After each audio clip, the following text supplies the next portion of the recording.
Hello, this is Mr. A of the YouTube channel Christian Diplomat. A few months ago, I watched the video titled 5 Bible Passages That Caused Me to Lose My Faith. The number 3 reason that Kristi, the presenter, gave for rejecting Christianity is based on passages that I had already dealt with in the past with Muslims. In Deuteronomy 22, starting in verse 28, if a man happens to meet a virgin who is not pledged to be married and he assaults her and they are discovered, he shall pay her father 50 shekels of silver. He must marry the young woman, for he has violated her. He can never divorce her as long as she lives. Now, when I read this in the earliest stages of my deconstruction journey, I was very confused, and I thought there has to be an explanation for this. There's no way that God commanded women to marry men who assaulted them if they just paid their father. Like, there's no way the Bible says this. I need to figure this out. I contacted my old pastor and I asked if I could discuss some things with him because I had some questions. So we set up a night to have dinner. I went over to his house. I pointed out this verse. And I said, what does this mean? Like, how can you justify this? And he said, yeah, this is what it says is true. At that time in the culture, if a man did that to a woman, she would be considered unclean and not eligible to be married, and that would ruin her life. And so the best thing they could do is have him pay money to her father and buy her, and then he'd have to marry her and he'd have to take care of her for the rest of her life. He would be obligated to do that. That is his punishment.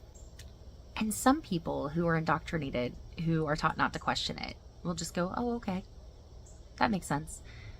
But not me. I could not make sense of that. It'd be one thing if these were just rules that men made up that God did not approve of, but this is a direct law of God in the Bible.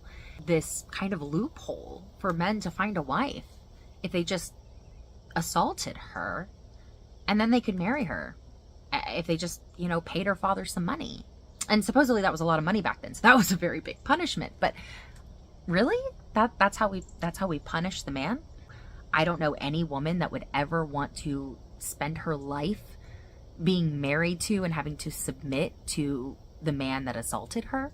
And I've had people ask me, well, what do you recommend? What's the solution? I mean, she would have been an outcast. She would have been unclean. She wouldn't have been eligible for marriage. And so what are they supposed to do? They were trying to protect her. I don't know. Maybe God could have commanded the community to come together and take care of that woman. Maybe God could have commanded the men to marry women even if they aren't virgins. To not worry about if a woman was a virgin when he married her. That would solve the problem right there. I just came up with a better solution than God could. A more moral solution. An all-powerful deity couldn't come up with a better solution than a woman must marry the man who assaults her. That doesn't add up for me. It doesn't sit right with my sensibilities. And so when I got that answer from him, it was not satisfactory. The justification, the apologetic response for this verse is just not satisfactory for me to find good moral value in it.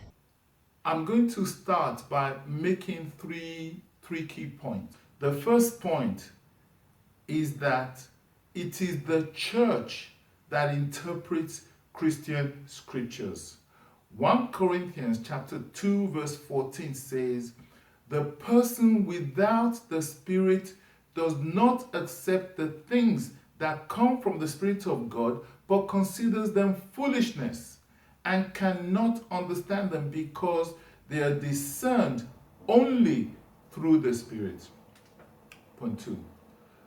When I engaged with Muslims at Speaker's Corner who were laying accusations against God based on the passage that this woman quotes, I pointed out to them that they deceitfully or ignorantly ignored preceding passages that are relevant. Point 3. It's a court that will determine the rape case. Typically, a case in ancient Israel required a panel of 3 judges. Now, A 23-judge court, known as a lesser Sanhedrin, would try a case where the accused is likely to be sentenced to death. A legal council of 71 judges is required to judge kings, a high priest, and a false prophet. Let's consider the following 3 verses that relate to judges. In Deuteronomy chapter 1 from verse 16, Moses says, "And I charged your judges at that time, hear the disputes between your people and judge fairly, whether the case is between 2 Israelites or between an Israelite and a foreigner residing among you. Do not show partiality in judging. Hear both small and great alike. Do not be afraid of anyone, for judgment belongs to God." In Deuteronomy chapter 16, 17 to 19, Moses says to the Israelites, "Appoint judges and officials for each of your tribes in every town the Lord your God is giving you, and they shall judge the people fairly. Do not pervert justice or show partiality. Do not accept a bribe, for a bribe blinds the eyes of the wise and twists the words of the innocent." Chapter 25 verse 1 says, "When people have a dispute, they're to take it to court, and the judges will decide the case, acquitting the innocent and condemning the guilty." All this is from the same book, Deuteronomy, that she's referencing. Now, we need to bear in mind that the judges are people from within the community. Husbands, uncles, brothers, and so on and so forth. They're the ones that are going to judge the case. The 4th point that I want to make is that the Bible shows that rapists suffer. I'm only aware of 3 examples of rape in the Bible. In one case, the brothers of Dinah, the girl, killed the rapist and his clan members after tricking them into getting circumcised. In the second case, the brother of the girl killed the rapist. However, his sister's life was still messed up. We're told that this unmarried young woman called Tamar was beautiful, but after the rape, she never married but lived in her brother's house, a desolate woman. The third was when a mob sexually abused a young woman and killed her. This led to a civil war between Israelite tribes, and the tribe of the guilty man was decimated. So let's now look at the laws on rape that she refers to. But remember, as I said, that the cases will be judged by men within the community. God had merely given them parameters to work within. So, Deuteronomy chapter 22, starting from verse 5. "But if out in the country a man happens to meet a young woman pledged to be married and rapes her, only the man who has done this shall die. Do nothing to the woman. She has committed no sin deserving death. This case is like that of someone who attacks and murders a neighbor. For the man found the young woman out in the country, and though the betrothed woman screamed, there was no one to rescue her." Verses 28 and 29. "If a man happens to meet a virgin who is not pledged to be married and rapes her, and they're discovered, he shall pay the father 50 shekels of silver. He must marry the young woman, for he has violated her. He can never divorce her as long as he lives."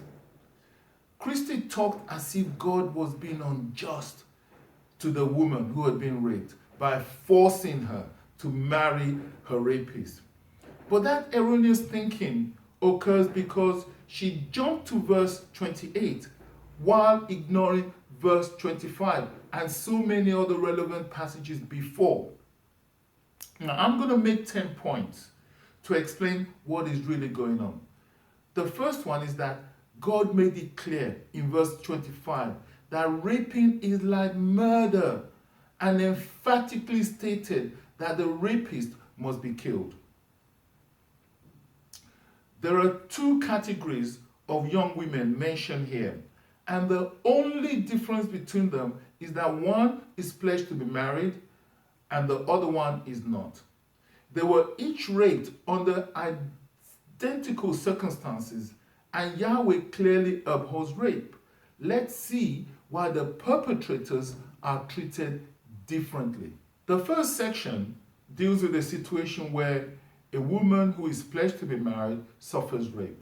Now, if, for example, she gets pregnant, her husband will have to manage the consequences along with her.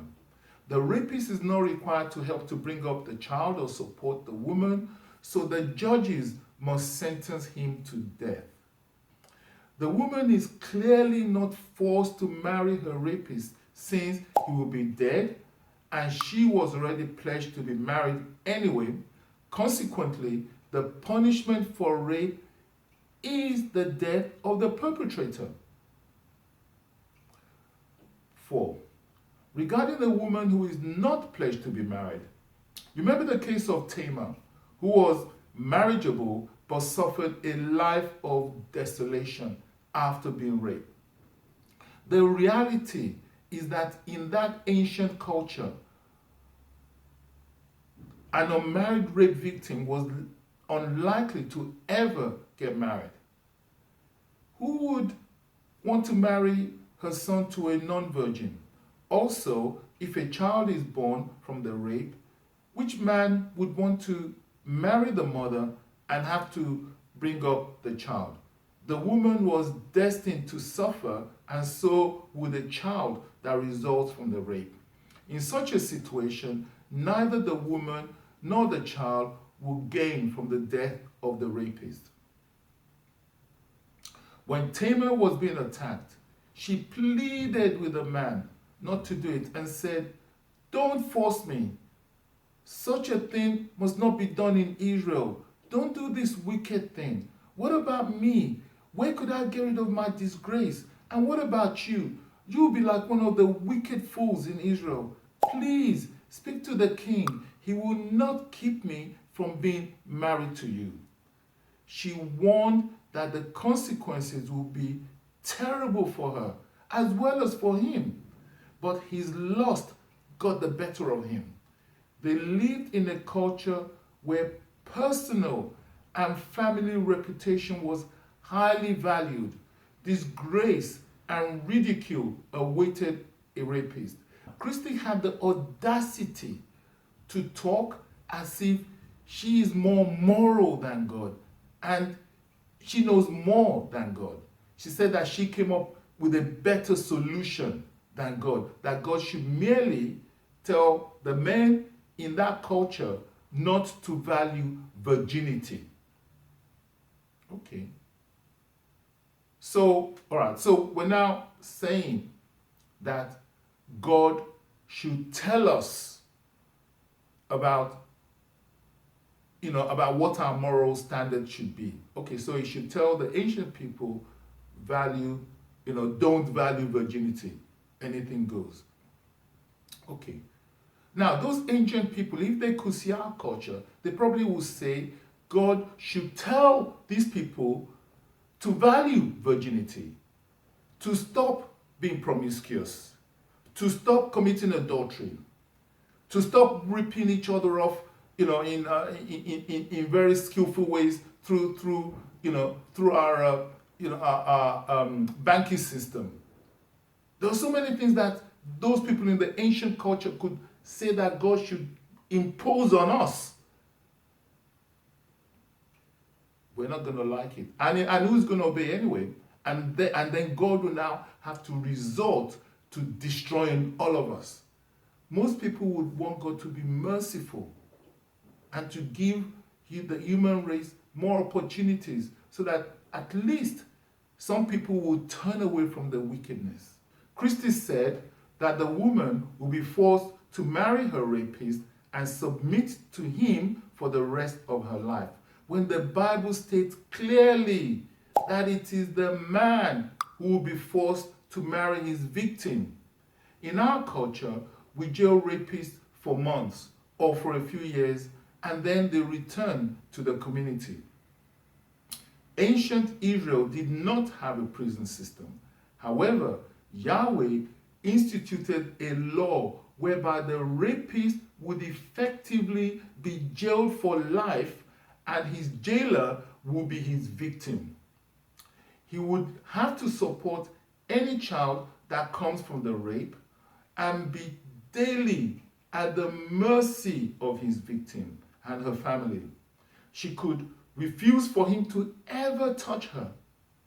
And if she performed domestic duties in a bad way, he had to accept it. It would be a life of suffering for her and for him. Now, the right of a man to divorce his wife was highly valued in that culture, but the rapist loses that right.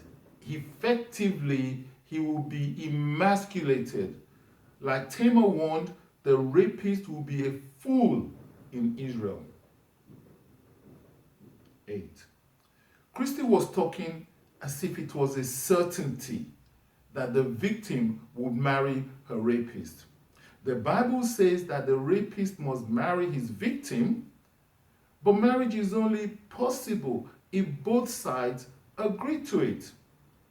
God didn't say that the woman had to marry him, and the judges will be aware of that.